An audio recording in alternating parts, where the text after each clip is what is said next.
Witches, Wolves, and Vampires. The full moon hung low in the sky, casting an eerie glow over the forest. A pack of werewolves prowled through the trees, their fur bristling in the cool night air. They were on the hunt, searching for prey to satiate their insatiable hunger.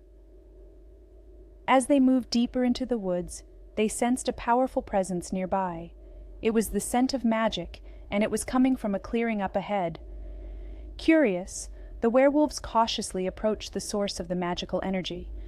In the center of the clearing, a group of witches and warlocks were gathered, their eyes closed in concentration. They were performing a powerful spell, one that would give them control over the very elements of nature. The werewolves watched in fascination as the witches and warlocks chanted and cast their spells. But their curiosity soon turned to fear as the spell went horribly wrong. A surge of dark energy erupted from the circle, enveloping the forest in a sinister aura. Suddenly, the werewolves felt a searing pain in their bodies. Their bones cracked and twisted, their muscles contorted as they transformed into their human form. They stumbled to the ground, weak and disoriented. The witches and warlocks looked on in horror as the werewolves lay helpless before them.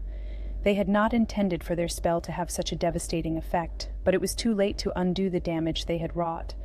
As the werewolves struggled to regain their strength, they sensed another presence in the forest. It was the unmistakable scent of vampires, drawn to the chaos and destruction like moths to a flame. The vampires descended upon the clearing, their eyes glowing with hunger and malice. They saw the weakened werewolves as easy prey, and they attacked with savage ferocity. The werewolves fought back with all their strength, but they were no match for the vampires' speed and agility. One by one they fell to the ground, their bodies torn and bloody. The witches and warlocks watched in horror as their spell unleashed a wave of carnage and destruction. They knew they had to stop the vampires before they could wreak even more havoc.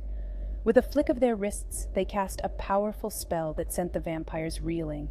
The creatures of the night were momentarily stunned, allowing the witches and warlocks to make their escape. The forest fell silent once more, save for the mournful howls of the werewolves as they tended to their wounded. The witches and warlocks knew that they had unleashed a terrible power, one that they would have to face again in the future. For now, they could only hope to find a way to control the dark magic they had unleashed and prevent further chaos and destruction. The forest would never be the same again, haunted by the memory of the night when the forces of nature were unleashed with devastating consequences. In the heart of the forest, hidden away from prying eyes, there lived a young woman named Alice. Alice was a witch, a powerful one at that. She had grown up in the forest, learning the ways of magic from her mother and grandmother before her.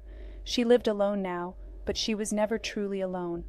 The forest was her home, and the creatures that lived within it were her friends. But one night, everything changed. As she sat by the fire in her little cottage, she heard a loud howling in the distance. It was the unmistakable call of the werewolves. Alice knew that they were dangerous creatures, but she had never encountered them before. She was afraid, but she refused to show it. As the howling grew closer, Alice stood up and stepped outside. In the clearing ahead of her, she saw the pack of werewolves, their eyes glowing in the darkness. They were in a frenzy, hunting for prey. Suddenly, Alice sensed something else. It was the presence of a powerful warlock, one whose magic was dark and malevolent. She knew that he was the cause of the werewolf frenzy, and she knew that she had to stop him.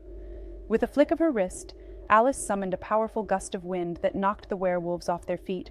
She then turned her attention to the warlock. He was standing at the edge of the clearing, his eyes fixed on her.